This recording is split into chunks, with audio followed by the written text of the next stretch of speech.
So welcome again sa Fake Chef Tiguga sa Maldives. Alright. Wadto na tagburaka, atiri, tundi. Tulo na kabuk ato ang giandulan nga restaurant maonan ni. Mag-prep ta, magsimasima sa ta. Inom sa tag ginagmay. Alright.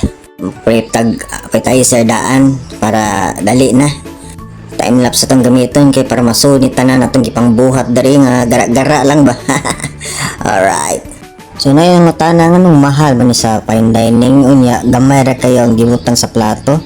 Wala man naguna sa pagkaon gibayran ninyo naman na sa gwapo ang nagimo. Ang dagan kay gatik-atik nga. Pero sa tinuod lang dagan kay process gyud. Dagan kay agian before ma-serve sa guest. So nagseason ta og lobster, then dire nagtime na sige punta kay dagan kita gipang buhat. First thing maabot ang guest mag-serve ta og bread basket.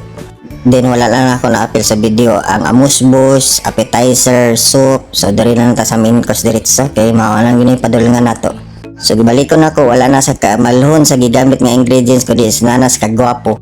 Hindi guman nila pangaon mag-check back ta sa guest kung kamusta ilang food, kung gwapo ba jud kayo ko.